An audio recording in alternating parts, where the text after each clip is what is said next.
আল্লাহ পাক ওয়াল আসরি বলে বোঝাতে চাচ্ছেন যে ইতিহাসের দিকে তাকাও, অতীতের দিকে তাকিয়ে দেখো।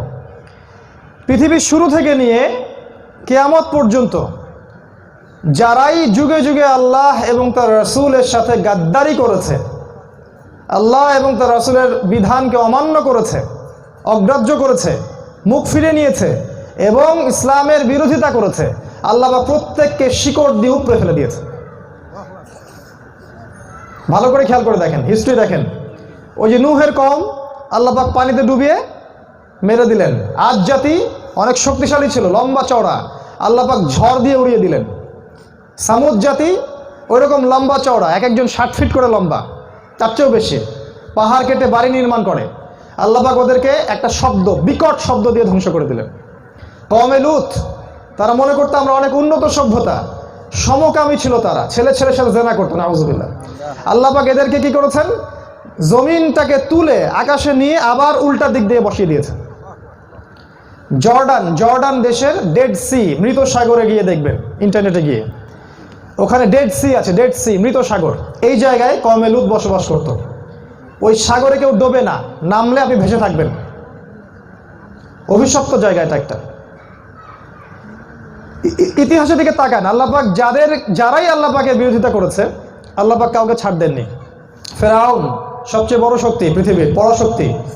আজকে পুতিন বা ট্রাম্প এদের কাছে কিছুই না, এই বাইডেন টাইডেন কিছুই নাই এদের কাছে। ফেরাউন ছিল এত শক্তিশালী, এত শক্তিধর যে আল্লাহ পাক বলেছেন এর মতো কোনো কওম, এত শক্তিশালী কওম আমি সৃষ্টি করিনি কখনো। আল্লাহ পাক তাদেরকে কি করলেন, লোহিত সাগরে দলবল সহ ডুবিয়ে মেরে দিলেন। মাদিয়ান, কওমে মাদিয়ান, শুআইব আলাইহিস সালামের কওম, ওরা মাপে কম দিত। আজকের আমাদের এই বর্তমান বাজার এবং ইকোনমিক সিস্টেমের মতো। আজকের ইকোনমিক সিস্টেম দাঁড়িয়ে আছে সুদের উপরে এবং প্রতারণার উপরে, চিটিং, বাটপাড়ি এবং সুদ। এই যে কাগজের টাকা, এটা একটা চিটিং। এই কাগজের টাকা দিয়ে আপনার সম্পদ লুট করা হচ্ছে, ইলেকট্রনিক মানি দিয়ে আরো লুট করা হবে, সামনে অপেক্ষা করতে থাকেন। প্রতারণা, চিটিং এর উপরে একটা ইকোনমি দাঁড়িয়েছিল বিশ্বে, এর নাম ছিল কওমে শুআইব আলাইহিস সালামের কওম। ওরা মানুষকে মাপে কম দিত, অন্যায়ভাবে মানুষের সম্পদ আত্মসাৎ করত। আল্লাহ পাক ওদেরকে ধ্বংস করেছেন ভূমিকম্প দিয়ে। কি দিয়ে? ভূমিকম্প দিয়ে।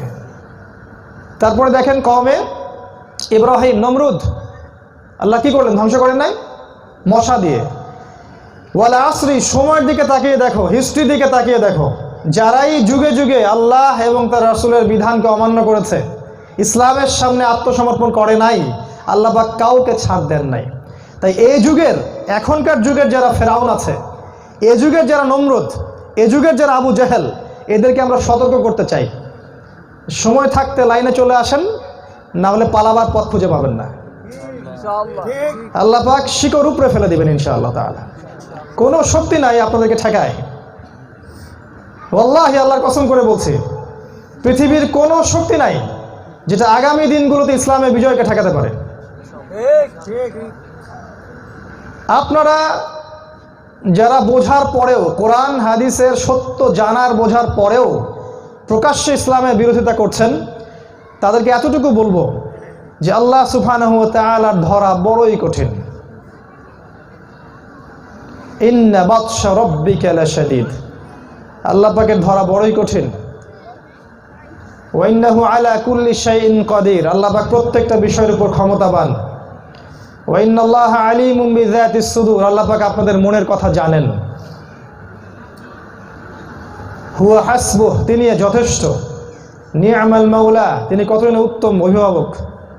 ওয়া নি'মান নাসির, তিনি কতই না উত্তম সাহায্যকারী। কোনো সন্দেহ নাই। ওয়া জাআলা কালিমাতাল্লাযীনা কাফারুস সুফলা, তিনি কুফরির কালিমাকে অবনমিত করবেন। ওয়া কালিমাতুল্লাহি হিয়াল উলিয়া, তিনি আল্লাহর কালিমাকে সমুন্নত করবেন। এটা আল্লাহ পাক করবেন। সামনের দিনগুলো অপেক্ষা করতে থাকেন। সময়ের কসম, আল্লাহ পাক বলেছেন সময় থেকে শিক্ষা নিতে। তো এই যুগের যারা ফেরাউন আছেন, আবু জেহেল, নমরুদ আছেন, তাদেরকে আমরা বলবো যে ইসলামের কাছে আত্মসমর্পণ করুন, জ্ঞান অর্জন করুন, আপনার চোখ খুলে যাবে ইনশাআল্লাহ। হয়তো বা আজকে আপনি দুনিয়ার মোহে পড়ে, অথবা অজ্ঞতাবশত, অথবা কোনো দুনিয়াবী স্বার্থের কারণেই হোক, ইচ্ছায় হোক আর অনিচ্ছায় হোক আল্লাহর বিরুদ্ধে চলে গেছেন। আমরা দাওয়াত দিব যে আপনি ইসলাম বুঝে ইসলামের দিকে আসুন। আল্লাহ চাইলে আপনাকেও আল্লাহ পাক ওমরের মতো কবুল করতে পারেন, হামজার মতো কবুল করতে পারেন। ওমর ইবনুল খাত্তাব খোলা তরবারি নিয়ে যাচ্ছেন, রাসূলকে হত্যা করবেন, আল্লাহ পাক সেই ব্যক্তিকে বানালেন আমিরুল মুমিনিন। তাহলে আপনিও কেন হতাশ হচ্ছেন? আল্লাহ পাক তৌফিক দান করুন, আমিন।